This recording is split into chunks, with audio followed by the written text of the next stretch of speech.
ये होलिका दहन आज का नहीं है। होलिका दहन वैदिक काल से सतयुग से जब आसुरिक शक्ति का प्राबल्य हमारे इस धराधाम पर इस वैदिक संपदा के पर आक्रमण कर रहा था। महासुर हुआ हिरण्यकश्यप। हिरण्यकश्यप की बहन थी जिसका नाम था होलिका। होलिका को ब्रह्मा जी द्वारा वरदान मिला हुआ था। एक ऐसा दुपट्टा मिला हुआ था कि जिसको ओढ़ने के बाद अग्नि के अंदर जाने पर भी अग्नि का प्रभाव न लगे। तो भगवान के भक्त हुए प्रहलाद जी को जलाने की प्रेरणा से होलिका ने उस दुपट्टे को ओढ़कर जाकर अग्नि में कूद पड़ी। परिणाम ये हुआ, भगवत प्रेरणा ऐसी हुई कि वह दुपट्टा जाकर पूरा प्रहलाद जी पर लिपट गया और अग्नि जलने पर होलिका वहीं पर भस्म हो गई। इससे इस त्योहार से यह भी एक संदेश जाता है कि आसुरी शक्तियों का दमन होता है और इससे दैविक संपदा का विकास होता है।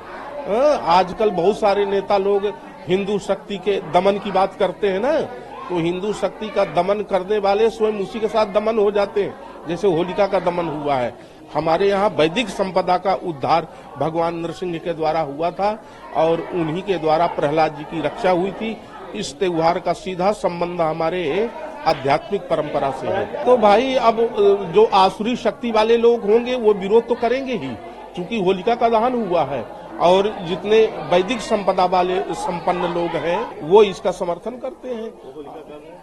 होलिका आज पूर्णिमा शाम को लगेगी और पूर्णिमा के ही पर्व पर ही होलिका दहन होता है।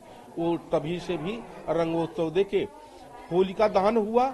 होलिका दहन में परिणाम यह हुआ कि होलिका जल गई और प्रहलाद जी बच गए। दो तरह के लोग वहां थे।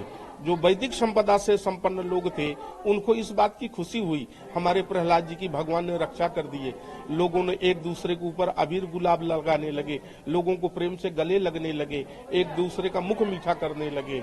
और कुछ आसुरी शक्तियां भी थी जो विरोध करने लगे, एक दूसरे को लेकर नाली में गिराने लगे, एक दूसरे के ऊपर आक्रमण करने लगे। ये क्यों मनाया गया?